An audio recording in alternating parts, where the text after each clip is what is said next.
नमस्कार, आपके साथ मैं हूं जीनत सिद्दीकी। खबर एक मिनट में आपका स्वागत। अगले आधे घंटे तक हम आपको दिखाएंगे दिन भर की हर खबर का एक मिनट में विश्लेषण। लेकिन इस वक्त की बड़ी खबर से पहले आपको रूबरू करा दें तो बता दें आपको कि बीजेपी में शामिल हुई हैं शायरा बानो। बंशीधर भगत की मौजूदगी में उन्होंने बीजेपी की सदस्यता ग्रहण की, यानी कि वो बीजेपी में शामिल हुई हैं। आपको याद होगा, ट्रिपल तलाक के खिलाफ मुहिम लड़ने वाली 5 महिलाओं में शायरा बानो का नाम सबसे आगे था। उत्तराखंड के काशीपुर की रहने वाली है और 2001 में इनकी शादी होती है। 2015 में पति तलाक दे देते हैं। उसके बाद इन्होंने एक मुहिम शुरू की थी, बीजेपी में शामिल हुई हैं। माना जा रहा है कि पार्टी को मौजूदगी मिलेगी। कुमाऊं यूनिवर्सिटी से इन्होंने जो है समाज शास्त्र में डिग्री हासिल की, एमए किया था और तलाक के बाद अपने पेरेंट्स के पास रहती थी। फिर उसके बाद इन्होंने दिल्ली में आकर अर्जी भी लगाई थी, यानी कि कहा था मेरे मूल अधिकार का हनन हुआ। अपने पेरेंट्स की मदद से दिल्ली आई, एडवोकेट की मदद ली और फिर कोर्ट में याचिका दायर की। तो अब बीजेपी में जो है ये शामिल हुई हैं। जैसे हमने कहा कि 5 महिलाएं, जिनमें शायरा बानो भी उनका नाम शामिल था, आफरीन रहमान, आतिया साबरी, उसके बाद गुलशन परवीन और इशरत जहां। ये 5 महिलाएं जो सबसे ज्यादा चर्चा में रही थी, उनमें से एक शायरा बानो, जिनका हम जिक्र कर रहे हैं। तो उत्तराखंड के काशीपुर की रहने वाली शायरा बानो ने पिछले साल सुप्रीम कोर्ट में जो है और बातचीत करेंगे और सायरा हमारे साथ खुद जुड़ी हुई हैं, उनसे हम बात करते हैं। बहुत स्वागत है आपका न्यूज़ 18 पर सायरा जी।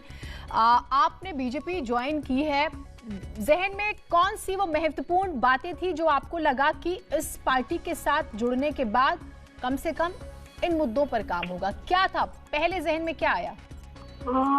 बीजेपी ज्वाइन करने का मकसद खास तौर पे ये था कि जो उनकी नीतियां हैं, मैं देखती आ रही हूँ काफी समय से, और जो ये 3 तलाक की जो कुप्रथा थी हमारे समाज में, उसे समाप्त करने में जो योगदान जो दिया है बीजेपी ने, उस सब को देखते हुए मैंने बीजेपी ज्वाइन की है।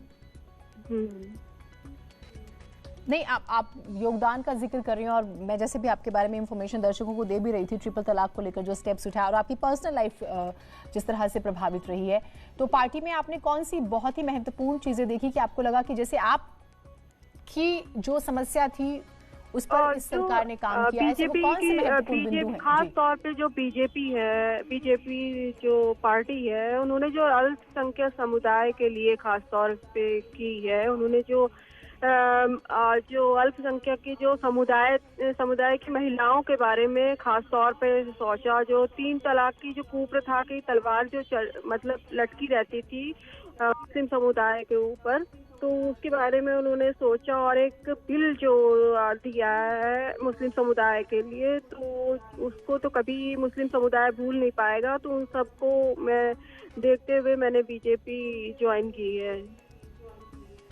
ठीक, 3 महत्वपूर्ण बातें आपने कही थी। कभी चुनाव लड़ने का भी ख्याल है आगे, अगर टिकट मिलती है तो?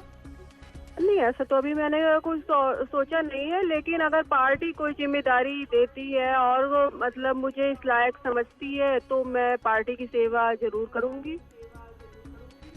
ठीक, चलिए, हमारी शुभकामनाएं आपके साथ। बहुत शुक्रिया, आप हमारे साथ जुड़ी। तो 3 तलाक का जिक्र करें, हलाला का जिक्र करें या फिर बहु विवाह, ये 3 ऐसे विषय थे जिसको बहुत बुलंद आवाज में सायरा ने उठाया था। बीजेपी में वो लंबे समय से खैर इच्छा जाहिर कर चुकी थी कि आना चाहती थी, लेकिन अब वो बीजेपी में आ चुकी है।